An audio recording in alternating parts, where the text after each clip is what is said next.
আসসালামু আলাইকুম। আমি মোহাম্মদ শাকিরুর রহমান, প্রভাষক, বিষয় বিজ্ঞান বিভাগ, হাজী মিরসা আলী বিশ্ববিদ্যালয় কলেজ। তো আজকে আমাদের অনলাইন ক্লাসের সাবজেক্ট অ্যাকাউন্টিং থিওরি, বিবি অনার্স, ফোর্থ ইয়ারের একটা সাবজেক্ট। তো আজকে আমরা আলোচনা করব ক্যাপিটাল স্ট্রাকচার। তো কোশ্চেনটা আমি পড়তেছি। Mrs company limited has present capital structure are follows: source টাকা, equity share 10,000 share 10 lakh টাকা, 10% debt capital 5 lakh টাকা, total 50 lakh টাকা. The firm is thinking to raise capital of টাকা 5 lakh for its expansion. It has two alternative financing method. One, issuing of 12% debenture. 2, issuing of 30% share of capital 2 lakh and equity share 3 lakh. Requirement: determine the indifferent point EBIT and EPS between these two financing method. Tax rate 30%. তো কোশ্চেনটা আমরা একটু বুঝি। MS company লিমিটেডের একটা capital structure দেওয়া আছে।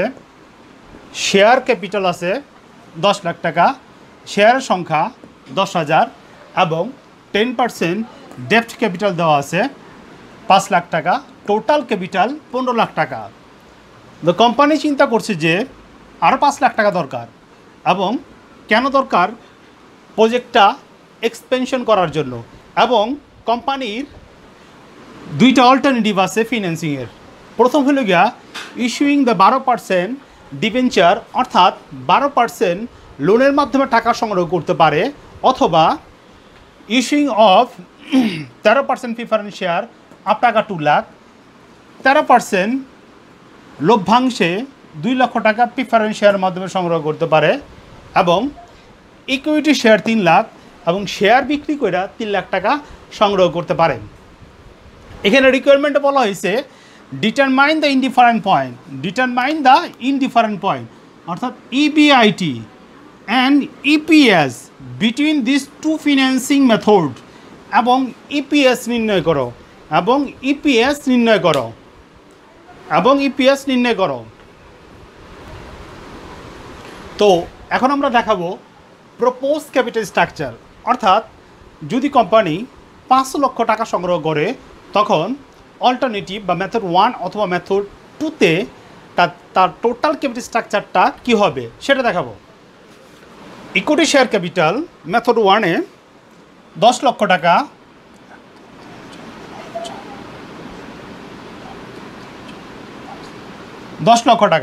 এবং মেথড 2তে 13 লক্ষ টাকা।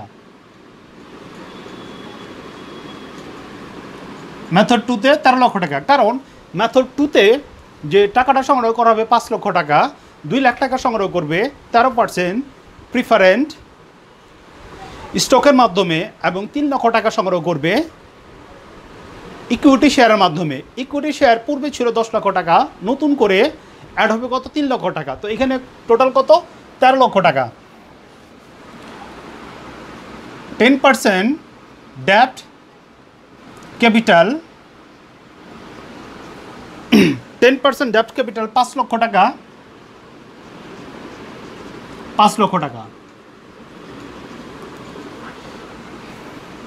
12% সুদে ডেপ্ট ক্যাপিটাল 5 লক্ষ টাকা,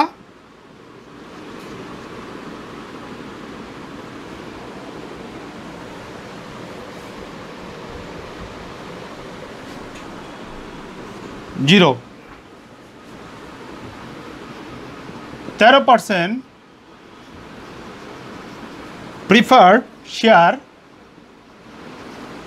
অল্টারনেটিভ 2তে 2 লক্ষ টাকা,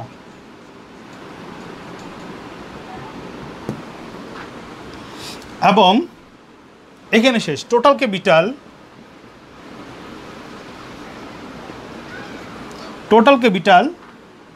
20 লক্ষ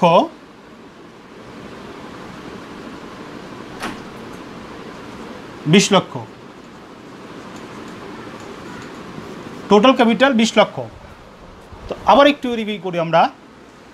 মেথড 1-এ পূর্বে ছিল 10 লাখ টাকা শেয়ার এবং পূর্বে ছিল 5 লাখ টাকা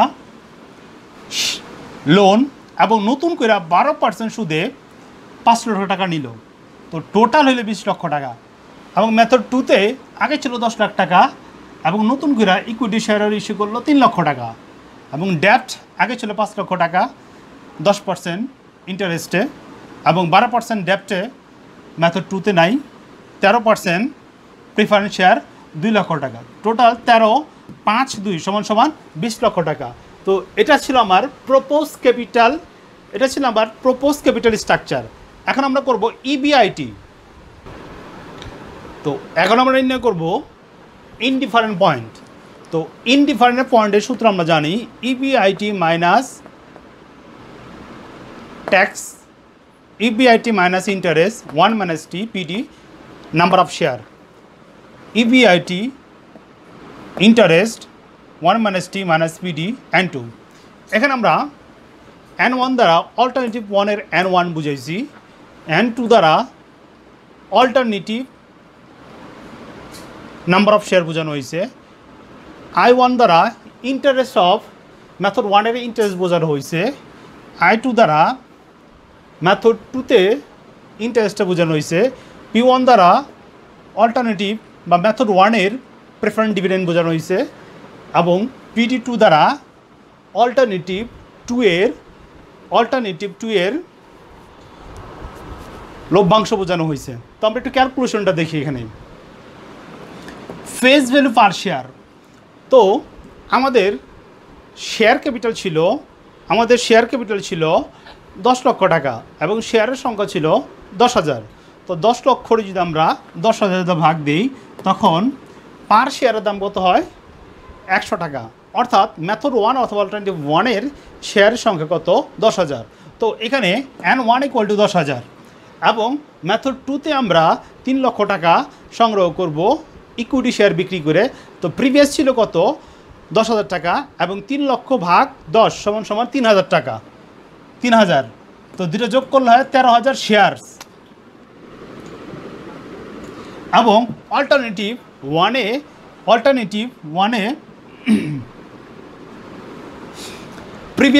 প্রিভিয়াস লোন ছিল 5 লক্ষ টাকা, 10% সুদে এবং নতুন করে যদি 5 লক্ষ টাকা টোটাল টাকাটা যদি সুদের মাধ্যমে সংগ্রহ করে 12% সুদে তখন হয় 60,000 টাকা। দুটো যোগ করলে সুদ অল্টারনেটিভ 1-এ টোটাল সুদ হয় 1,10,000 টাকা এবং অল্টারনেটিভ 2-তে 5 লক্ষ টাকা এবং অল্টারনেটিভ 2-তে সুদের সংখ্যা শেয়ার ক্যাপিটাল কত? 5 লক্ষ টাকা, যেটা প্রিভিয়াস দেওয়া ছিল। অল্টারনেটিভ 1-এ প্রিফারেন্স ডিভিডেন্ড নাই, অল্টারনেটিভ 2-তে প্রিফারেন্স ডিভিডেন্ড আছে। 3 লক্ষ টাকা সংগ্রহ করা হইব প্রিফারেন্স ডিভিডেন্ডের মাধ্যমে, 3 লক্ষ টাকা 13% ডিভিডেন্ড দিতে হবে। তো এখানে আসে কত? 26,000 টাকা। এখানে আসে কত? 26,000 টাকা। এবং ট্যাক্স রেট সমান ট্যাক্স রেট এখানে দেওয়া আছে 30%, ট্যাক্স রেট দেওয়া আছে 30%, 30.30। তো এখন আমরা মানগুলো বসাবো। আমাদের বের করতে হবে কি ইবিআইটি, আমরা বের করবো কি ইবিআইটি। তো যেহেতু ইবিআইটির মান দেওয়া নেই তো আমরা লিখলাম ইবিআইটি মাইনাস I1 আছে 1,10,000। তো আমরা এখানে লিখলাম 1,10,000 মাইনাস 1 মাইনাস 0.30, প্রিফারেন্স ডিভিডেন্ড নাই 0। N1 কত? 10,000। তো এখানে আমরা লিখলাম কত? 10,000 এবং এখানে ইবিআইটি মাইনাস N2 কত? 50,000। তো আমরা লিখলাম 50,000। 1 মাইনাস 0.30, এখানে প্রিফারেন্স ডিভিডেন্ড দেওয়া আছে কত? PD2 26,000। N2 কত দেওয়া আছে? 13,000।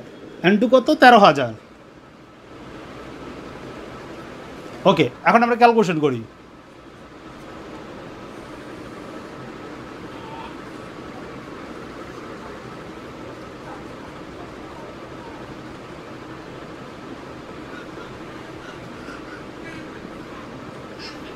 গুণ 0.70 যেহেতু এটা 0 এর কিছু করা দরকার নেই তো নিচে কত আছে নিচে থেকে আমরা কি করি শূন্যগুলা কাটা দিই শূন্যগুলো কাটা দিই 1 2 3 1 2 3 এখানে থাকে 10 তো EBIT মাইনাস 50,000 গুণ 0.30 মাইনাস 26,000 আর এখানে 13 তো সমান এখানে যদি গুণ করি 0.70 EBIT মাইনাস এটার যদি এটাতে গুণ করি গুণ করলে হয় 77,000 নিচে হয় 10 সমান এখানে যদি গুণ করি 0.30 EBIT মাইনাস এটাতে এটা গুণ করলে হয় 35,000 এখানে গুণ করলে হয় 35,000 গুণ করলে হয় 35,000 মাইনাস 26,000 নিচে 13 সমান এখানে যা আছে তা রাখি 0.70 EBIT মাইনাস 77,000 এখানে 10 সমান এখানে নিচে আছে 13 এবং এটা যদি আমরা যোগ বিয়োগ করি মাইনাসে কী হয়ে যায় প্লাস হয়ে যায় 30 EBIT এই মাইনাসে কী হয়ে যায় প্লাস হয়ে যায় যেটা প্লাস হলে হয় এখানে 61,000 মাইনাস 61,000 এখন আমরা কি করব কোণে কোণে গুণ দিয়ে দিব ঠিক আছে তো কোণে কোণে গুণ দিলে এভাবে যদি আমরা গুণ দিই এখানে হয় আচ্ছা EBIT গুলা আমরা আগে লিখি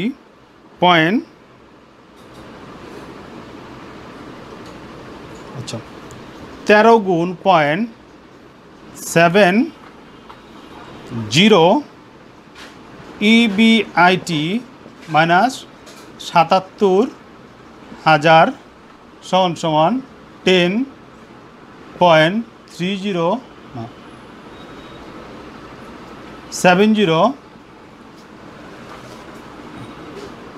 70 EBIT মাইনাস 61,000 তো এখন আমরা ওই পাশটা একটু ইউজ করি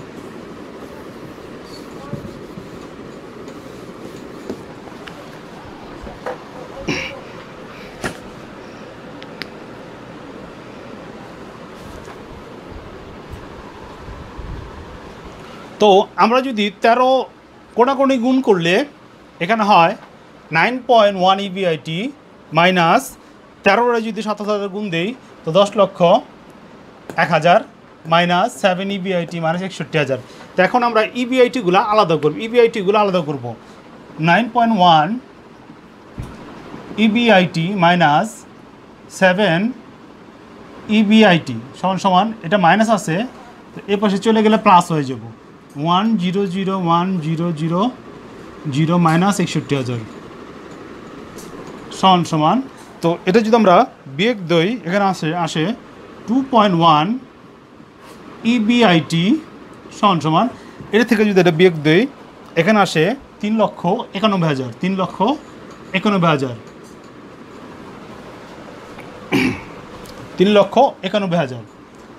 তো